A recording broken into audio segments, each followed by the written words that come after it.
Soror, Encuentro Feminista.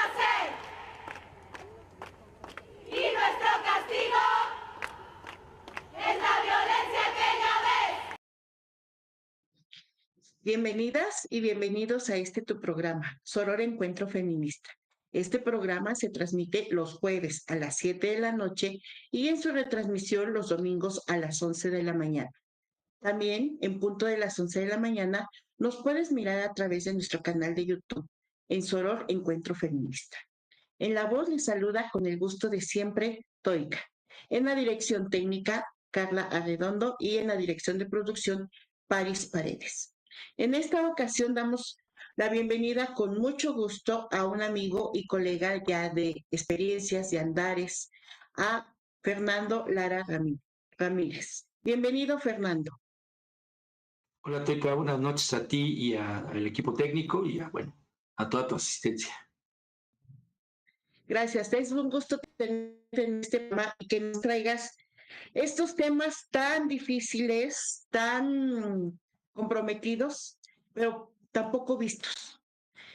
Este programa se ha titulado Estrés laboral y desgaste por empatía en la labor penitenciaria. Así que danos como una breve introducción, Fernando, de qué estaremos hablando en este programa. ¿Qué nos traes? Hola, pues básicamente del efecto pernicioso que tiene para la sociedad en general la cárcel y en específico para las personas que laboramos ahí, ¿no? Tanto de personal de seguridad como personal administrativo, como todos aquellos que estamos en las áreas profesionales, ¿no? Psicología, criminología, trabajo social, derecho, medicina, etcétera. Cómo de alguna forma arrastramos ciertas situaciones de estrés que repercuten en contra de nuestra salud mental. Gracias. Pues entonces déjenme presentarles a Fernando. Ustedes ya con lo que nos acaba de comentar, pues podemos saber que él trabaja y colabora en el sistema penitenciario. Veamos cuál es la trayectoria de Fernando Lara. Fernando Lara Ramírez tiene estudios de maestría en ciencias penales con especialidad en victimología por el Instituto Nacional de Ciencias Penales, el INACIP. Él es licenciado en psicología por la Facultad de Psicología de la UNAM, de la Universidad Nacional Autónoma de México. Su trayectoria laboral en la Subsecretaría del Sistema Penitenciario de la Ciudad de México lo ha tenido desempeñándose como coordinador de capacitación y proyectos especiales dentro de la Dirección Ejecutiva de Prevención y Reinserción Social del Sistema Penitenciario de la Ciudad de México. Este es un cargo que ocupas en la actualidad. Así es, ¿verdad? Sí, Toy, gracias. También él ha participado impartiendo y diseñando cursos, talleres, diplomados, foros y conferencias para profesionales en el campo penitenciario, en el campo psicológico, en el campo social y criminológico. Además, es creador del programa de atención psicológica para personal penitenciario. Antes, en los centros de reclusión, ha sido jefe de unidad departamental de diagnóstico, determinación de tratamiento, así como subdirector técnico en el reclusorio preventivo Varonil Norte. Recordemos que aquí en la ciudad tenemos reclusorios para mujeres y reclusorios para varones. También ha participado en el área diagnóstica en los centros especializados de atención para adolescentes, ¿cierto? Entonces tenemos reclusorios para varones, para mujeres y para adolescentes. En el campo docente ha sido académico en diferentes universidades e institutos de educación superior, además de conferencista y ponente en la UNAM, en la UAM, en el Instituto Politécnico Nacional, en la UIC de Ixtlahuaca y en otras instituciones educativas de nivel superior. Fernando, tienes una larga trayectoria. Déjame que te pregunte algo un tanto personal. ¿Cuántos años sumas en tu trayectoria como trabajador del sistema penitenciario? Pues básicamente son 25, ingresé en el 2000, pero estuve 3 fuera y algunos meses también que me he ausentado del sistema penitenciario, pero básicamente estaremos hablando de más de 20 años. Con estos 20 años, Hablando del tema del título de este programa, estrés laboral y desgaste por empatía en la labor penitenciaria. ¿Lo has vivido, Fernando? ¿Has vivido estrés laboral? Sí, por supuesto, de manera personal, claro que lo he vivido de una situación de, sobre todo que tiene que ver con la carrera, ¿sabes, Toika? Es muy claro, ¿no? En la parte de nosotros como profesionistas del área de lo que tiene que ver con humanidades, ¿no? O lo que en algún momento también se puede como parte de la salud o la atención de las personas, pues salimos con un empuje de las universidades con esta intención de apoyar, ¿no? Las causas sociales, a las personas en general, y pues nos topamos con una institución que curiosamente pues se enfrenta o se dedica, no está diseñada para todo lo contrario, ¿no? Entonces tiene un sustento un tanto contradictorio. Entonces sí es la atención de las personas privadas de la libertad, pero en espacios de castigo, ¿no? Entonces se vuelve como muy contradictorio. Entonces esto nos lleva a nosotros a jugar como un doble rol de buenas intenciones, pero también muchos frenos, y eso nos genera, bueno, a mí en lo personal, me generó mucho estrés en algún momento. Y obviamente repercusiones tanto en la salud emocional como en mi salud física, ¿no? Háblanos un poquito más de ello porque has dicho algo súper interesante. O sea, por un lado, este afán como de realizar tu trabajo bajo una norma, ¿no? Porque hay una normatividad para realizar el trabajo, pero además con lo que tú deseas, con los que tú quieres proponer, pero y por otro lado, además de esa limitante que es la normativa, hay otras limitantes. Háblanos un poco más de ello, Fernando, para comprender bajo qué condiciones se da este estrés laboral. Insisto, ¿no? En esta parte de la contradicción institucional, en el diseño propio, ¿no? En su, vamos, su raíz. Es un área que originalmente, como sistema penitenciario, pues está diseñada por una cuestión de castigo, desde el orden del derecho penal, ¿no? Es la última parte de los procesos, digamos, jurídicos en lo que tiene que ver con la cuestión del delito, ¿no? Y bueno, está implícita la privación de la libertad. Y también viene su contraparte, ¿no? Esta reclusión o este confinamiento pues tiene que ser bajo las mejores condiciones de derechos humanos, ¿no? Se pondera la idea de que las personas de la libertad pues solamente sean, digamos, afectadas en su privación de la libertad y que todos los castigos o cuestiones negativas que se pudieran presentar sobre el camino pues sean más o menos disminuidas, erradicadas y de alguna forma tratar de menguar estas situaciones que trae consigo el encierro, ¿no? Estrés, violencia, cuestiones de separaciones familiares, duelos, pérdida de libertad, de cuestiones laborales, etcétera, etcétera. Entonces, nosotros nos sumamos a esta segunda parte, que es la idea de, vamos a ponerlo como el confort o el desarrollo pleno de las personas privadas de la libertad, pero nos encontramos con esta otra barrera, ¿no? Muchas de las cuestiones que impulsa la psicología, el trabajo social, la pedagogía incluso, ¿no? Pues tienen que ver con la idea de fomentar el desarrollo pleno de la persona. Y es muy complicado, ¿no? Hacerlo en situaciones de encierro, ¿no? Incluso la misma criminología, no la mencioné por aquí, surge en los últimos años, o sufre, por eso entre comillas, en los últimos años esta doble contradicción. Una carrera que en algún momento fue muy vinculada a la cuestión de investigación policial, un tanto más vinculado al castigo, y hoy a lo largo de los años, ¿no? Se ha convertido en un área que busca, ¿no? Igualmente este placer, esta confort, perdón, ese placer deberíamos de quitarlo, es una contradicción, ¿no? Perdón por la palabra, estas situaciones de desarrollo y plenitud de la persona. Esto nos estás diciendo que de parte de la tarea, parte de la actividad, parte de este trabajo, de la esencia del trabajo, tiene que ver como ustedes, el personal que trabaja en el sistema penitenciario, pues es la institución, ¿no? La institución, una parte de la institución son ustedes. Y por lo tanto, ustedes, estos equipos técnicos integrados por psicólogos, por trabajadores sociales, por criminólogos, por todo este personal que ya has mencionado, a ellos, a ustedes corresponde garantizar el bienestar de la persona recluida. es decir, en lo que tiene que ver con derechos humanos, en lo que tiene que ver con su estabilidad emocional, en lo que tiene que ver con su estabilidad física, en lo que tiene que ver con su integridad e integralidad. Su propia Así. dignidad, ¿no? Es este goce pleno de los derechos humanos.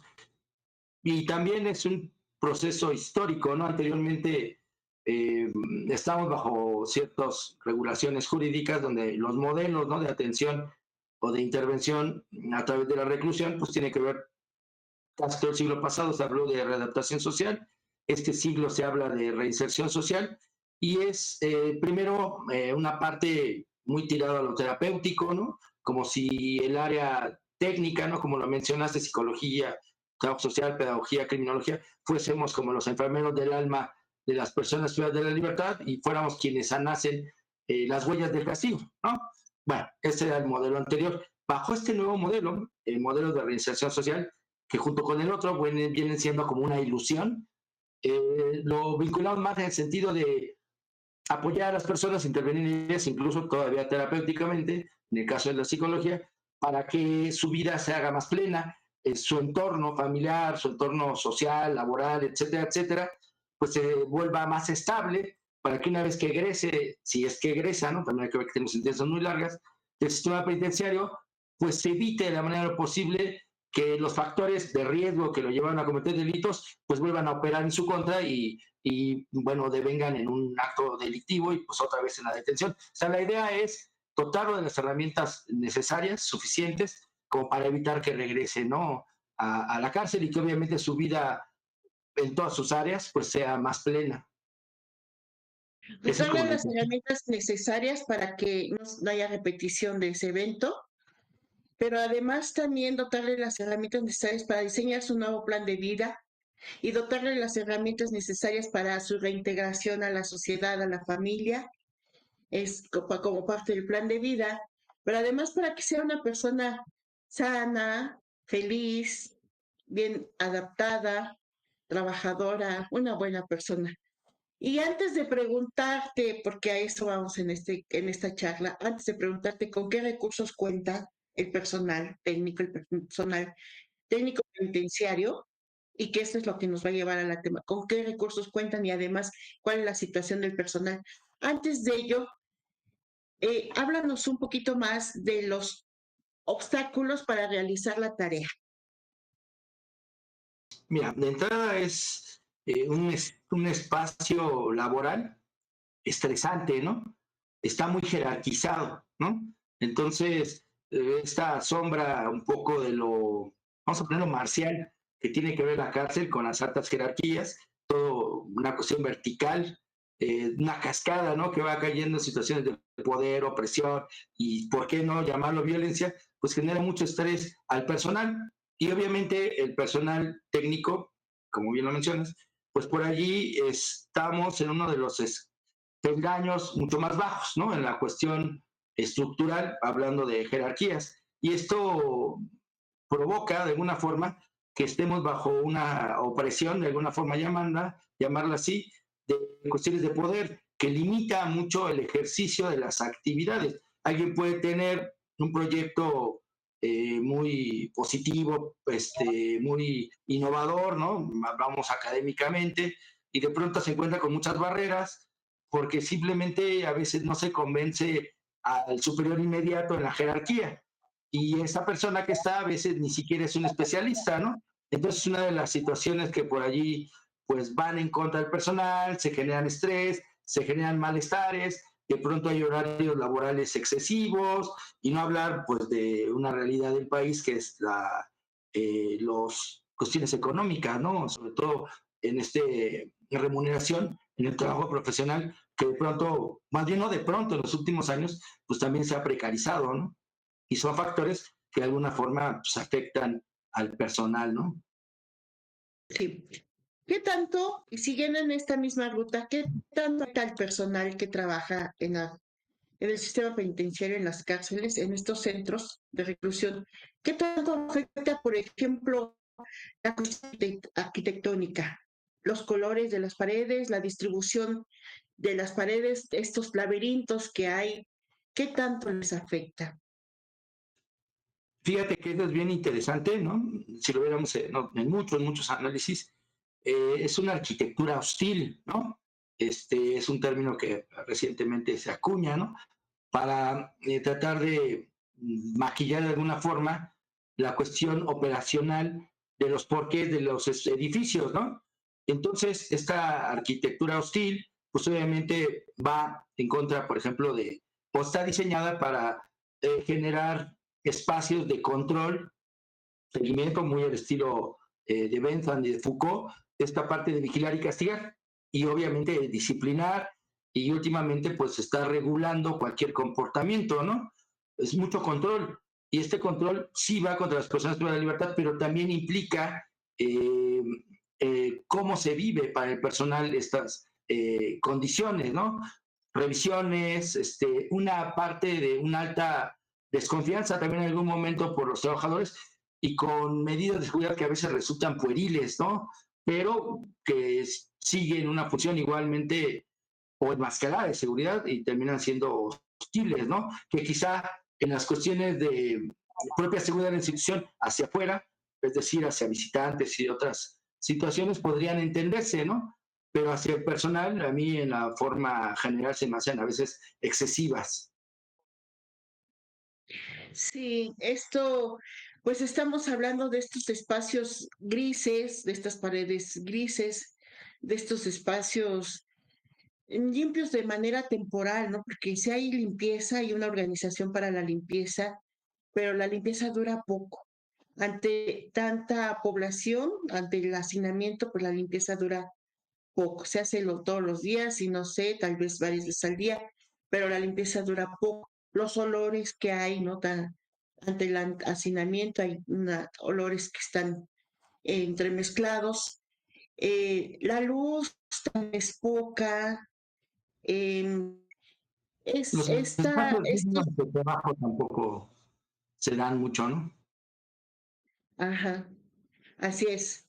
Y ahora háblanos, por favor, de los factores, del factor que representa el contacto con otros equipos de trabajo. Por ejemplo, de también gente que está trabajando en el mismo espacio, ¿no? Que sería el personal de seguridad y el personal administrativo, por ejemplo, con respecto a las interacciones con el personal técnico, que el personal técnico, digamos, que es quien está en un contacto directo con la población recluida. Sí, y de entrada quisiera también aclarar, ¿no? De que el personal de seguridad también tiene sus reveses emocionales a partir de su labor, ¿no?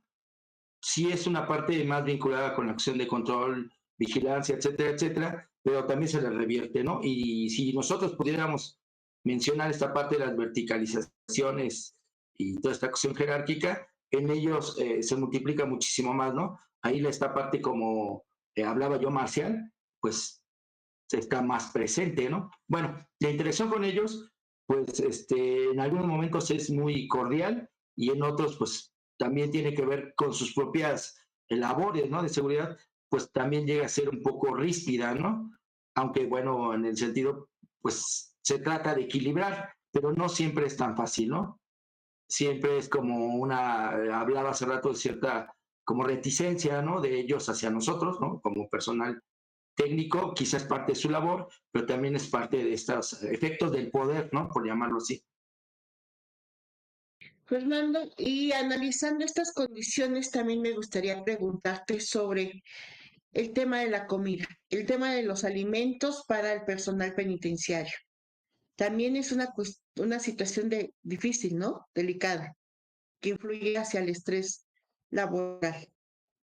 Sí, y fíjate que aquí habría que mencionar que no todos los centros de reclusión, como bien dijiste, son muy variados.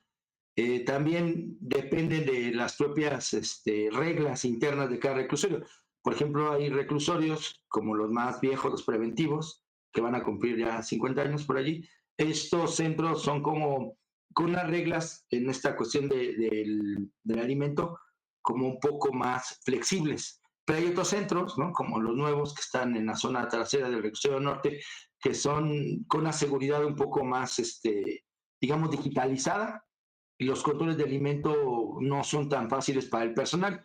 Entonces, se limita a que los que trabajan por allá, pues coman lo mismo que se hace para las personas privadas de la libertad, que hay una empresa, ¿no? Que es quien se dedica a hacer una serie de comedores, ¿no? Que se instalan en cada uno de los reclusorios y son los que, digamos, cocinan toda la dieta de la población, están diseñados para la población y de alguna forma también incluye en algunos centros al personal, no tanto de seguridad, administrativo o técnico, ¿no? Y aquí es donde entran las situaciones.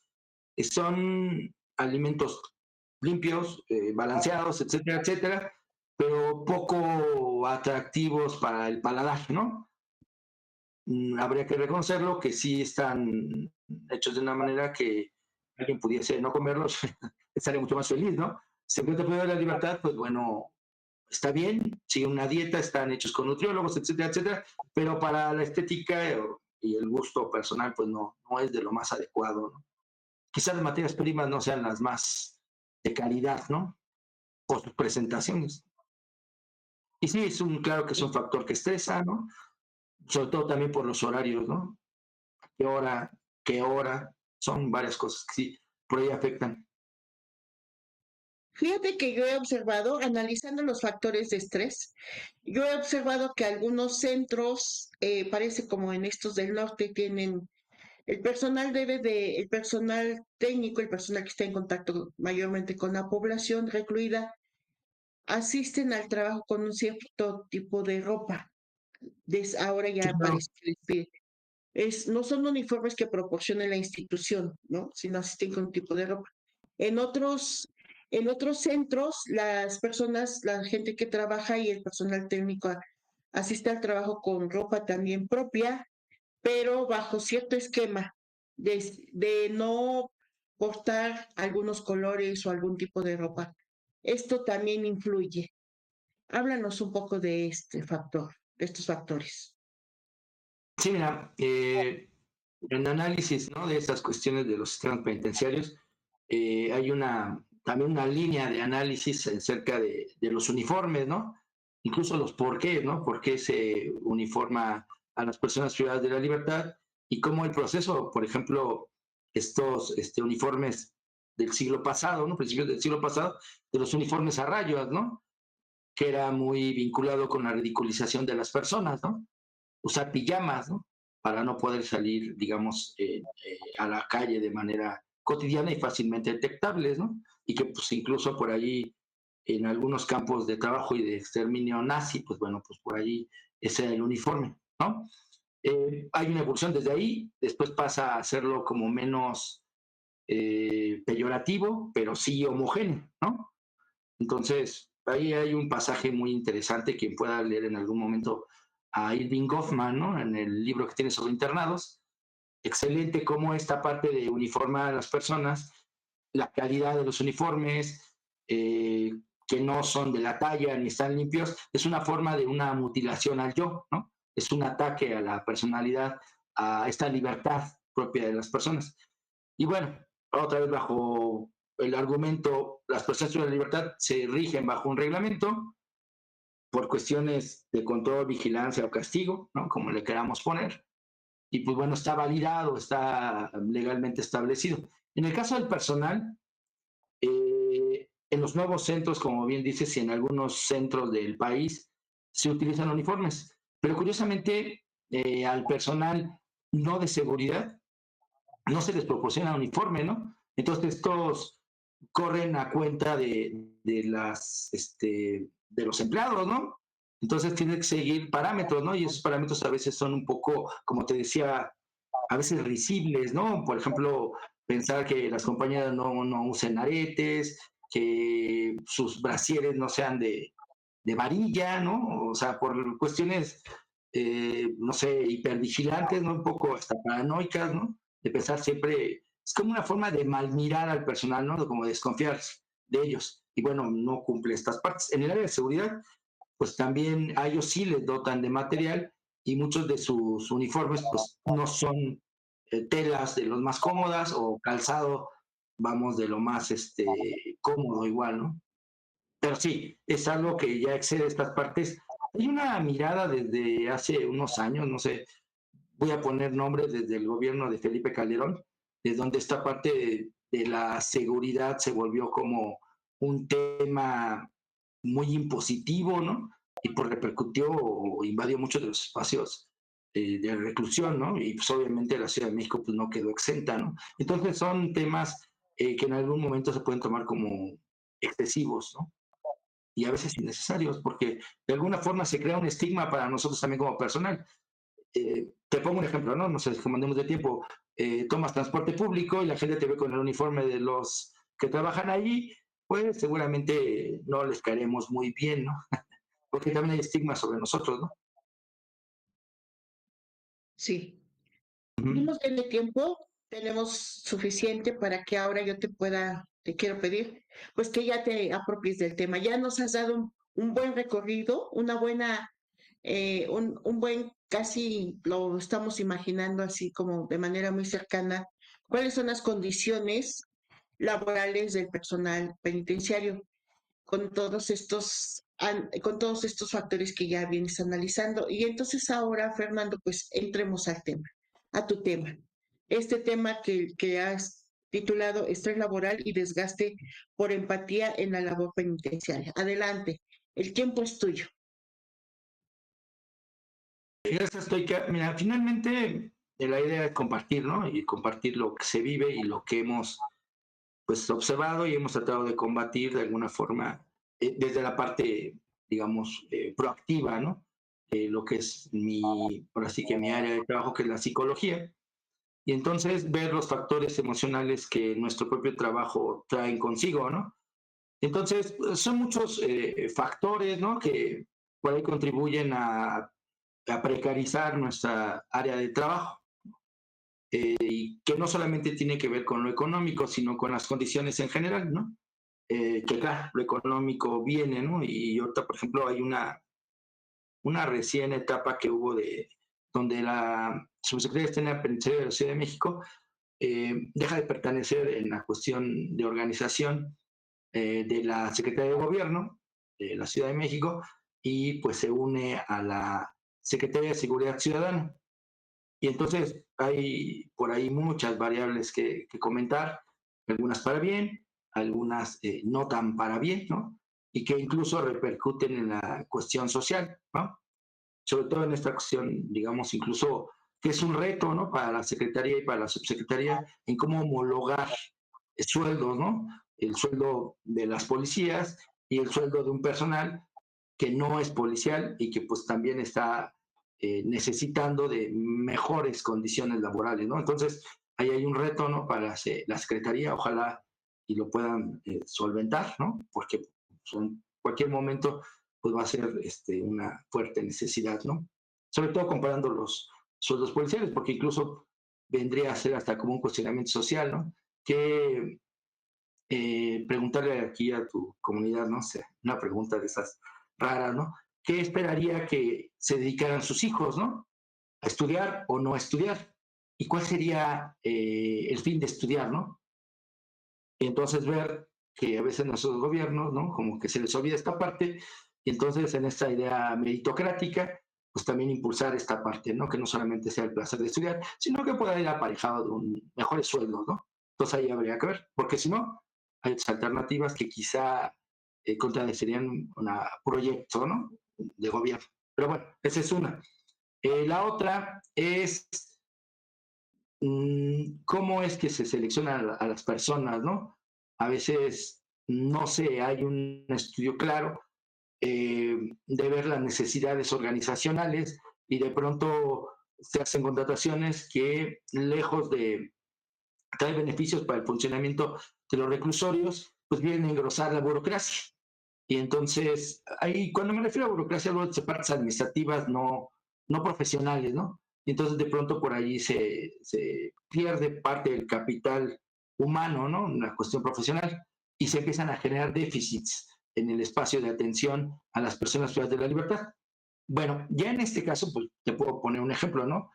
En reclusorios como el norte o el oriente, cuyas poblaciones están cercanas a los 7,000 o rebasan un poquito de varones, tenemos para su atención menos de 10 profesionistas en estas áreas, ¿no? Psicología, criminología, trabajo social, no se diga pedagogía, ¿no? Entonces, por allí hay una gran brecha, ¿no?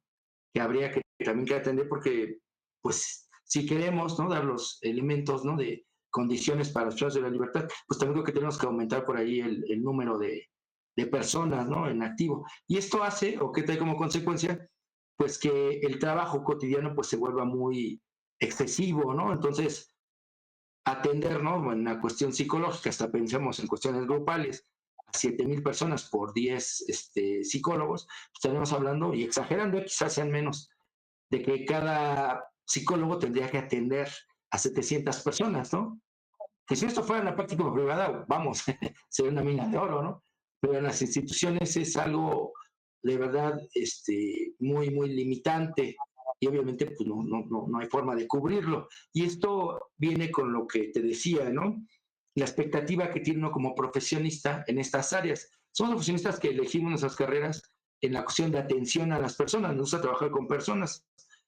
Y bueno, desafortunadamente son las que menos pagan. Bueno, y estando aquí, pues esta idea de atención, y no solamente una atención institucional, sino una atención de calidad, pues se ve muy limitada. Y eso se convierte en un factor de estrés, porque entonces pareciese de pronto que estamos como cavando muchos hoyos para cerrar 100 y estamos abriendo otros, ¿no? Entonces nuestro trabajo se convierte en algo así como de Sísifo, ¿no? Cargamos la piedra hasta llegar a la punta y cuando menos damos cuenta la piedra ya está otra vez y nuestro trabajo se convierte en algo que no termina, pero tampoco llega a tener grandes progresos, ¿no? Y esto obviamente repercute en nuestra cuestión emocional, personal, en esta aspiración profesional de nuestras expectativas que teníamos cuando nos formamos y cuando estamos aquí, ¿no? Entonces fue con una idea de mucha desrealización, ¿no? Dice por allí una de las cuestiones de estrés laboral, perdón, que es el síndrome de burnout, ¿no? Que originalmente se empezó a analizar solamente para profesionistas que estábamos vinculados en estas áreas de atención y de servicio a las personas. Últimamente, con las nuevas tendencias organizacionales, se ha encontrado también sintomatología parecida en otras áreas, ¿no? Bueno, por allí estamos, ¿no? Entonces, todo esto tiene que ver con nuestro trabajo, ¿no? Te hablaba de la cuestión, o tú mencionabas mucho de las cuestiones de los espacios, ¿no? A veces hay cubículos donde la atención es compartida, ¿no? Lo cual en cualquier manual de psicología o de pedagogía o incluso de criminología, pues no es recomendable, ¿no? Entonces, sí hay muchas limitaciones, ¿no? No hay materiales, ¿no? Físicos en lo que tiene que ver con papel, ¿no? Con lápices, o sea, no hay, no se diga equipos de cómputo, por cuestiones de seguridad de acceso a Internet, que ahora es una herramienta básica, ¿no? Entonces, sí hay mucha carencia, ¿no? De alguna vinculada con la propia dinámica institucional y otra pues, con que no hay recursos, no hay apoyos, ¿no? Te hablo de las jornadas laborales, ¿no? Hubo un tiempo, cuando tú estuviste por acá acompañándonos, que recuerdas que había mucha opacidad en el manejo de los horarios, ¿no? Que alguien con un sueldo promedio, ¿no? Pues tendría que estar laborando 12 horas, ¿no? Yendo incluso contra la propia Constitución, ¿no? Esta lógica verticalizada que mencionaba, pues, las autoridades decían, pues si quieres, ¿no? Si no, pues renuncia. Pues la gente pues, dice, pues no renuncio, pues no porque no quiera, sino porque no tengo otro, digo, saliendo en la calle, no sé si haya 20 solicitudes de psicólogo, ¿no? Entonces es muy complicado. Y entonces todo esto se vuelve como una forma de presión y estrés constante, ¿no? Esto repercute obviamente en las dinámicas personales, de pronto la gente empieza a vivir la cuestión laboral mucho más allá del propio espacio, ¿no? Entonces lleva estas problemáticas con su familia, hay toda una forma de lo que tiene que ver con de desgaste por empatía, de estar oyendo todos los días narraciones de violencia, violencia, violencia, experiencias de gente que fue victimizada, de personas que sí cometieron violencia, pero también traen una historia propia de muchas violencias que se viven incluso desde la infancia, ¿no? Y que de alguna forma pues crean modelos culturales de comportamiento pues basados en la violencia, ¿no? Y entonces viene una institución que también es violenta y violenta contra todos y todas, ¿no? Entonces de pronto estamos atrapados en esta espiral, ¿no? De competencia, estrés, violencia, abusos, no se diga el acoso laboral, ¿no? Esta parte de lo que le llaman moving, ¿no? El acoso sexual, ¿no? Contra compañeras en específico. Entonces, de pronto, lugares muy desgastantes, ¿no? Y obviamente también enfrentarte a la violencia, que la gente, ¿no? De fuera, ¿no? Que se olvida que eres un servidor público y te vea como un enemigo, ¿no? Por esas cuestiones de estigma, ¿no? Que tú salgas a buscar otros espacios laborales y llegues con tu currículum vitae, ¿no? Muy adornado de que has avanzado en la cuestión profesional como psicólogo penitenciario y te asocian como algo ligado estrictamente a la corrupción y esto haga que pues, te vean como alguien no confiable y que pues, te nieguen el acceso laboral, ¿no? Cuando en otros espacios pudiese ser muy validado, ¿no? Que alguien tenga experiencia en una institución, pues, le aplaudes, pero aquí viene todo lo contrario, ¿no? Entonces se crean estigmas y entonces todos estos factores y muchos otros más pues repercuten en las cuestiones de estas que te dije a nivel emocional, pero también traen consecuencias en la salud, ¿no? Ahorita te comparto, ¿no? Estamos a través de un espacio, ¿no? Con la Facultad de Estudios Superiores de Iztacala para hacer escalas de medición para ver, por ejemplo, los niveles de salud que tenemos por acá, ¿no? Cómo es que la salud emocional, esta cuestión de la salud mental, pues también tiene sus reflejos secos en la cuestión física, ¿no? Entonces, ¿cómo están nuestros niveles, por ejemplo, de, de mala alimentación, de nutrición, etcétera, etcétera, comidas rápidas, saturadas en grasa, etcétera, etcétera, comida rápida y qué tal está también las cuestiones emocionales y puede traer como consecuencia, por ejemplo, que quizá tengamos mayor número de personas que han desarrollado diabetes, algún tipo de úlceras, cuestiones incluso, no sé, cardíacas, ¿no? O en el peor de los casos, estos factores que pueden ir en contra, por ejemplo, de las cuestiones de cáncer, ¿no? Entonces, ver qué tanto de estas condiciones, pues también quizás sean muy sustentadas o muy alentadas por el tipo de trabajo que llevamos, ¿no? Las cuestiones de unión o desunión familiar, ¿no? También es un factor que habría que analizar, ¿no? ¿Cuántos compañeros, compañeras, pues han hecho su vida familiar o han hecho sus raíces familiares con compañeros de trabajo, ¿no? Y esto también se convierte en algo complicado, ¿no? Y también el por qué se dan ese tipo de relaciones, pues también implica por los propios roles sociales, los horarios, etcétera, etcétera, ¿no? Y no se diga la repercusión en otros tipos de situaciones donde la gente pues invierte mayor tiempo y preocupación en el trabajo que en la propia familia. Y esto pues repercute en cuestiones de desuniones, etcétera, etcétera, ¿no? Entonces, hay muchos, muchísimos factores a analizar y obviamente, pues bueno, nosotros viendo esta parte, en esta, te decía, en esta trayectoria de muchos años, de más de 20, pues vimos que había una necesidad por lo menos de buscar una válvula de escape, ¿no? Y entonces, soy psicólogo y sé que una buena forma de mantener nuestro equilibrio emocional, pues es tomar terapia, ¿no? Pero si esto tomamos en cuenta nuestra condición económica, ¿no? Como nuestro ingreso personal, no siempre se puede vivir solamente de este ingreso. Hay personas como yo que pues hay que estar de donde sale, ¿no? Por eso nos da la academia, ¿no? Para también tener un espacio de compartir, ¿no? Y también de ingresos. Entonces, pensar con nuestros sueldos, cubrir una terapia, pues sí, pero también hay familias, también hay muchos gastos, entonces tenemos un servicio que es el ISSSTE, ¿no? Pero también el servicio, pues todos sabemos, no es como el ideal. Sí es bueno, pero no es el ideal y sobre todo en estas cuestiones psicológicas, pues también es un tanto limitado, ¿no? Más aparte, pues las cuestiones de nosotros que no queremos, ¿no? Afrontarnos a buscar espacios terapéuticos, ¿no? Cuestiones de género, ¿no? Las mujeres quizá por aquí, de nuestros compañeros de trabajo, que por cierto son mayoría en la cuestión profesional, obviamente muy vinculado con la cuestión propia de los perfiles de la carrera, de las carreras, ¿no? Reclusorios de hombres tienen más personal técnico mujeres, ¿no? Y nosotros, el otro resto, pues tenemos otra forma de desahogar, hablo desde la masculinidad, nuestras consideraciones de estrés, ¿no? Aumento en el consumo de, por ejemplo, de alcohol, tabaco, de algunas sustancias psicoactivas, no sé, marihuana y otras tantas, ¿no? Incluso cocaína, que obviamente repercuten en la economía, repercuten en la salud, repercuten en la familia, ¿no? Entonces se vuelven como una serie de sintomatologías de múltiples orígenes y que finalmente recaen en nosotros, ¿no? Como población nos caracteriza para lo malo, ¿no? Otro de los factores que por ahí tendremos que analizar o estamos analizando nosotros es que el sistema penitenciario, lo que tiene que ver con el personal técnico, estamos sufriendo la cuestión etaria, ¿no? Estamos ya muy cercanos a los 50 y de los 50 estamos llegando muy cercano a una jubilación, ¿no?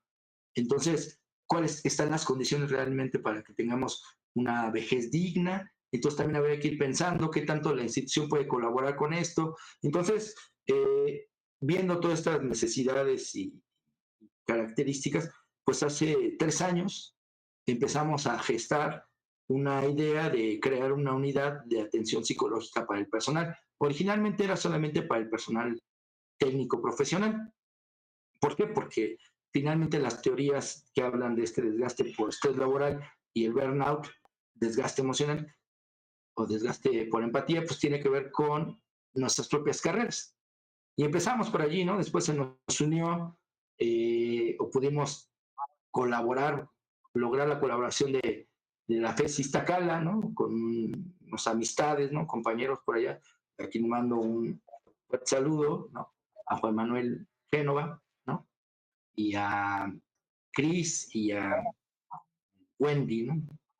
Solo por mencionarlas, y se creó un proyecto ellos en la FES Iztacala para crear este espacio de atención psicológica. Ellos son nuestros, digamos, institución colaboradora, ellos ponen a la cuestión terapéutica, nosotros bien ponemos el programa y ponemos a los pacientes, ¿no? A los usuarios. Y bueno, hemos estado atendiendo, primero fue en línea, ¿no? Algo que dejó la pandemia fue esta mirada a ver o a revisar la salud mental, y la otra es que podemos utilizar este tipo de herramientas, ¿no? Con la que nos estamos comunicando, para incluso dar espacios terapéuticos. Entonces, con este proyecto, ¿no? De la FES Iztacal, estamos muy agradecidos, ¿no? Juan Manuel y todos los demás, para esta parte de que ellos puedan dotarnos de estas asistencias psicológicas en línea.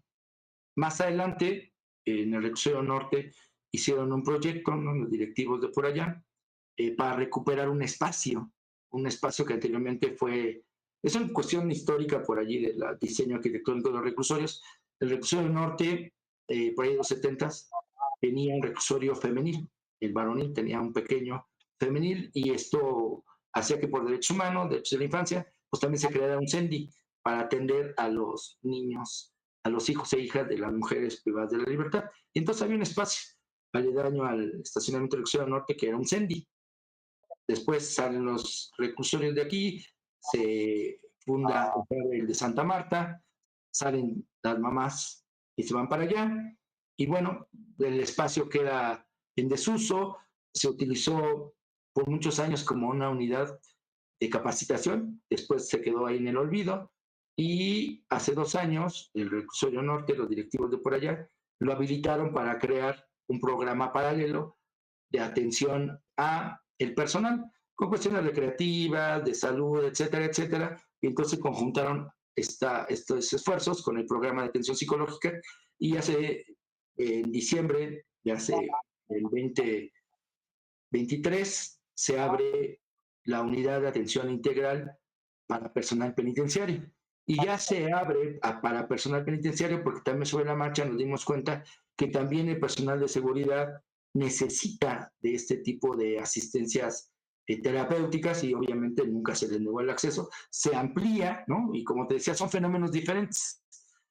El fenómeno de estrés, de violencia y de desgaste es muy fuerte también para ellos porque ellos viven la violencia, la están de alguna forma, están legitimados incluso para usarlo, ¿no? Usarla para contener o vamos por ahí disuadir a las personas cuando hay una crisis, ¿no? Entonces, son cuestiones, pero eso también repercute en ellos, ¿no? Horarios de 24 horas o más, ¿no?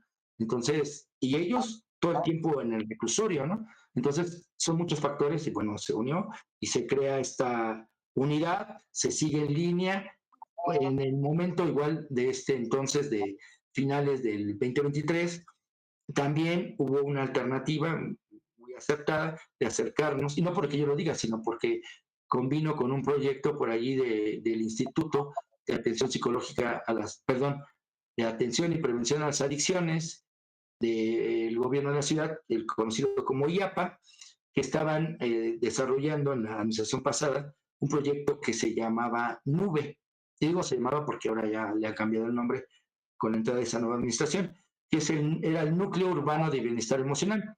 Y entonces nosotros sobre los datos, la investigación, nos dimos cuenta de que había un alce de los consumos de nuestro personal, o nosotros como personal, y entonces necesitamos también atender estas necesidades, prevenir, y obviamente pues también tratar de blindar las cuestiones familiares del personal. Y es que en esta cuestión se vuelve algo como tetrapartita, de alguna forma, el apoyo de la Unidad del Reclusorio Norte, el de la UNAM, y ahora se sumaba también el proyecto Nube por parte del IAPA, diseñado en específico para atender al personal penitenciario y sus familiares. Y entonces el proyecto pues está fortaleciendo, ¿no? Llevamos un año y un par de meses de experiencia y bueno, la idea o el proyecto para este 2025 con esta nueva administración es ampliar estos servicios a otras zonas y no solamente hacerlo en una cuestión que solamente tenga que ver, vamos, con cuestiones solamente para el personal, sino también a sus familiares, ¿no? ¿Por qué? Porque hay jóvenes, hijos de compañeros, compañeras, pues que viven las dificultades de esta gran monstruo que tenemos por ciudad, estrés, consumo de sustancias psicoactivas, violencia, etcétera, etcétera, ¿no? Entonces, dotar a las personas, y sobre todo son servicios gratuitos, ¿no? Que se encuentran, digamos, blindados desde la parte institucional, pues se nos hace una de las alternativas pues, de lo mejor que podemos hacer nosotros, que es como se dice en nuestros ámbitos, es cuidar a los cuidadores, ¿no? Cuidadores emocionales y cuidadores, vamos, de la seguridad física y, digamos, institucional, como puede ser el personal de seguridad y custodia y nosotros los profesionistas, y claro, también el personal administrativo y también cuidar a nuestras familias, ¿no? Cuidar a nuestras personas queridas y extenderlo. Esa es nuestra intención. Y es lo que estamos haciendo, Toika, además de que pues estamos en el rol de la capacitación, que es otra forma también por allí de brindar espacios emocionales positivos, profesionales, a nuestros compañeros y compañeras. ¿Cómo ves? Tienes una larga trayectoria. Pues sí, Fernando, tienes una larga trayectoria en el sistema penitenciario, pero se ha destacado por esta intención y que lo has convertido en acciones, esta intención y acción para atender la salud mental del personal penitenciario, ¿no? En algún primer momento diseñaste e impulsaste el programa de atención psicológica al personal penitenciario, después has desarrollado todas estas actividades. Hoy parte de ello es esta unidad. Y nos quedan unos pocos minutos, pero yo te quiero hacer dos preguntas. Una de ellas es, ¿cómo esto a su vez incide en la atención que se brinda en el trabajo, en la atención que se brinda al interno, a la interna, ¿no? ¿Cómo repercute en ello cuando se Fíjate que tienen sí, ese es uno de actividades de estrés? los objetivos secundarios, ¿no? Vamos, la institución, su prioridad es atender a las personas privadas de la libertad y darles un servicio de la mejor calidad, ¿no? Entonces, ¿qué tendrías que tener como capital, ¿no? Como institución, pues un personal de lo más calificado y de lo más estable o saludablemente en términos de cuestiones emocionales, ¿no? Para poder cumplir esta tarea, ¿no? Si tenemos un personal con déficits emocionales, con déficits académicos, ¿no? Con déficits profesionales, pues entonces nuestro servicio va a ser de mala calidad. Entonces, si la idea es cumplir las metas institucionales, pues qué mejor que con un personal lo mejor capacitado, lo más fortalecido emocionalmente, y si en algún momento se puede, con horarios más dignos, ¿no? Con una economía más estable, ¿no? Es decir, que haya por ahí nuevas formas de alentar la economía de nosotros, pues creo que estaremos en las mejores vías de cumplir las expectativas, ¿no? En esta situación de llevar a cabo el modelo de reinserción social. Esa es una de Fíjate, las tareas. Fernando, qué bueno que lo señalas y lo dices de manera tan clara, ¿no? Y profunda a la vez, porque yo he escuchado mucho y se dice que el personal penitenciario gana bien, que el personal penitenciario tiene buenos ingresos. No me refiero a salarios, ¿no? Solamente, sino dicen, ganan bien, tienen buenos ingresos. Como dejando entrever que pues que el personal penitenciario está en la corrupción, que todo el personal de penitenciario pues, Ujú. estaría en la corrupción. Bueno, la corrupción no alcanza a todos, ¿no? O sea, ni para todos. Y no todo el mundo está en eso. Así que entonces, este es como un mito que se ha generado, fíjate, que toda persona que trabaja en el sistema penitenciario está en ello, por un lado. Por otro lado, también hay que señalar que, y yo te quisiera preguntar un poco, al final, quiénes son los malos?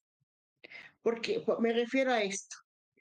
Gente que ha estado en contacto con la población penitenciaria, personas que han estado en contacto con la población penitenciaria y con las personas que trabajan en el sistema penitenciario, se expresan como las malas psicólogas, las malas pedagogas, los malos criminólogos, el mal psicólogo, ¿no?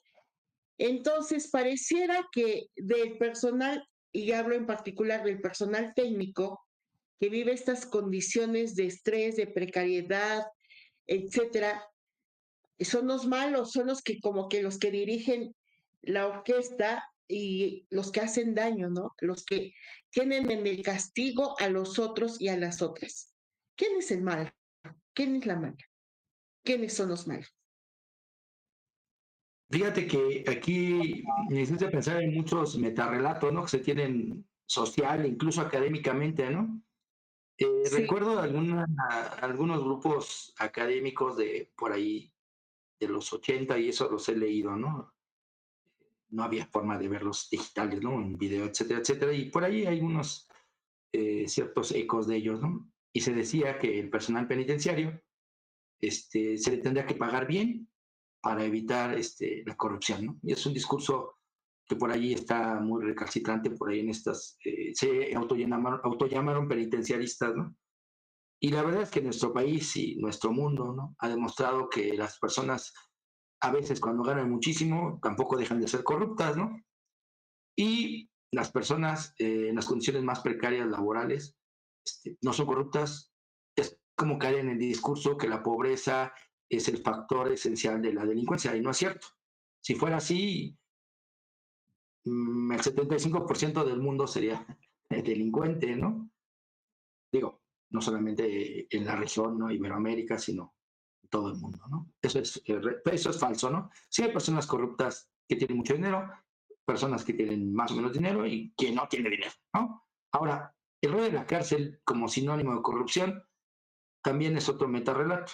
No estoy diciendo que no haya, no quiero dar esa impresión, pero no todas las personas que trabajan de este lado, incluso hablo hasta pues, personas de seguridad, personas de seguridad, custodios, que se podría pensar lo peor de ellos, se cree eso hacia afuera, esas de estas narrativas, no tocan ni un peso, ¿no? Y habrá otros que uno ni siquiera sabe, y claro que lo hace, ¿no? Entonces, creo que se crea este estigma, ¿no? Que te decía, estas generalizaciones que terminan siendo perniciosas, ¿no? Y lo mismo pasaría con una población privada de la libertad. Pensar que todas las personas que están en la cárcel son los malos, sería una cuestión simplista, pero también toda la población que está afuera, sería buena este maniqueísmo, sería completamente falso, porque sabemos que con condiciones de impunidad, ¿no? De recursos incluso, pues la mayoría no alcanzaría cárceles en los países del mundo para atender a quien cometa un delito, ¿no? Entonces, No, hay más malos, creo, afuera que adentro. Y no porque los que adentro sean buenos, ¿no? Porque también hay mucho malandro, ¿no? Si no, nada que ver los call centers que tienen por allá. Y bueno, el personal penitenciario, ¿no? El personal penitenciario, hay otra de las condiciones de estos relatos, ¿no? Que es un personal de mala calidad, etcétera, etcétera. Yo te puedo decir que en números, ¿no? Tenemos un personal así, personas en específico que tienen doctorados, que investigan, que son docentes en universidades, ¿no? Que hacen trabajos altruistas, etcétera, etcétera. Entonces, y que son destacados, ¿no? Que haya poca producción de nosotros hacia afuera, eso es cierto, pero que el trabajo que está dentro hay uno que es de muy buena calidad, como también hay muy malo, ¿no? Como lo puedes encontrar en las fiscalías, como lo puedes encontrar en la SEP, como lo puedes encontrar en cualquier espacio, ¿no? Entonces yo creo que es borrar, ¿no? Estas imágenes, ¿no? Negativas, ¿no? Estos metarrelatos, sustituirlos por otros, y pues analizar a las personas, pues, que su justa medida, ¿no? Y no caer en estos rollos ahí axiológicos de bueno y malo, porque también es muy relativo, ¿no? Hay muchos Claro. esfuerzos, ¿no? Que están llevando a cabo para quitar estas brechas negativas y dar otras imágenes, ¿no? Por ejemplo, en las actividades, bueno, donde tú también afortunadamente nos has acompañado, te has dado cuenta que nosotros no nos cerramos a un personal penitenciario, sino que también abrimos las puertas para que vean que el trabajo de nosotros que hacemos también es valioso, ¿no? Diplomados, cursos, foros, etcétera, etcétera, y que hoy con las tecnologías que tenemos, pues son abiertas a la gente y pues ahí está, ¿no? Para que nos hagan una valoración real, ¿no? No solamente sea a partir de estos estereotipos.